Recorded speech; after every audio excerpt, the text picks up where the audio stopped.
Digha third day কি করলাম সারাদিন জানতে অবশ্যই দেখতে হবে পুরো ভিডিওটা। Hello friends, welcome back to my channel রূপসাস ব্লগোস্ফিয়ার। এটা ছিল দীঘার তৃতীয় দিন। সকাল সকাল একদম ফ্রেশ হয়ে রেডি হয়ে বেরিয়ে পড়লাম ঘুরতে যাওয়ার জন্য সমুদ্রের পাড়ে। আমরা কিন্তু এত সকাল সকাল চলে গেছিলাম সূর্য উদয় দেখার জন্য, বাট এখনো সূর্য ওঠেনি। আর এদিকে টুপিটা আমাকে জ্বালিয়েই যাচ্ছে, মাথা ঠিক মতো অ্যাডজাস্টই হচ্ছিল না স্টেবল করার জন্য। আমিও পাগলের মতো করছি। সমুদ্রের পাড়ে যেতে না যেতেই দেখে একটা কিউট ঘোড়া। আমি ঘোড়াটাকে একটু আদর করলাম, আর তারপরে আমি ঘোড়াটাকে একটু পটাচ্ছিলাম যে আমি কিন্তু এখন চড়বো, আমাকে কিন্তু ভুলেও ফেলে টেলে দিবি না, আমি কিন্তু এর আগে কোনোদিন ঘোড়া চড়িনি। তারপরে আর কি মনে অনেক সাহস নিয়ে উঠে পড়লাম ঘোড়া চড়তে। আর আমার কিন্তু ঘোড়া চড়তে ভীষণ ভালো লাগছিল, আর এটা কিন্তু আমার ফার্স্ট টাইম ছিল। তোমরা কারা কারা ঘোড়া চড়েছো আমায় কিন্তু অবশ্যই কমেন্টে জানিও। আর জানো, ঘোড়ার পিঠে বসে সমুদ্রের ভিউটা আরো বিউটিফুল লাগছিল, এত প্রিটি লাগছিল যে কি বলবো, অসাধারণ লাগছিল। আর আমি তো একদম মজায় মজায় ঘোড়া চড়ছিলাম আর সমুদ্র দেখছিলাম। আর তোমরাই বলো, এত সুন্দর ভিউ আর রিলস না করে থাকা যায়? তো তিন মূর্তি শুরু হয়ে গেলাম রিলস করতে। এখানে লাভ আমার ওনার নাম।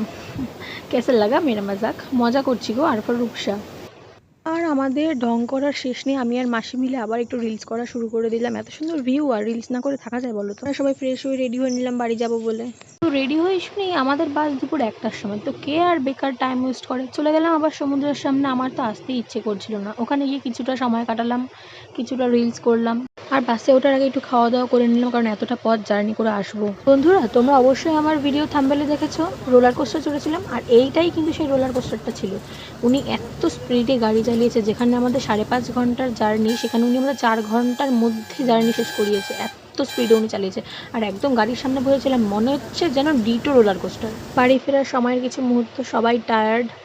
আর দেখো আমার দিদুন আর আমার দাদু একদম ঘুমিয়েই পড়েছে, একদম টায়ার্ড, ঘুমোচ্ছে, দেখো ঝিমাচ্ছে সব।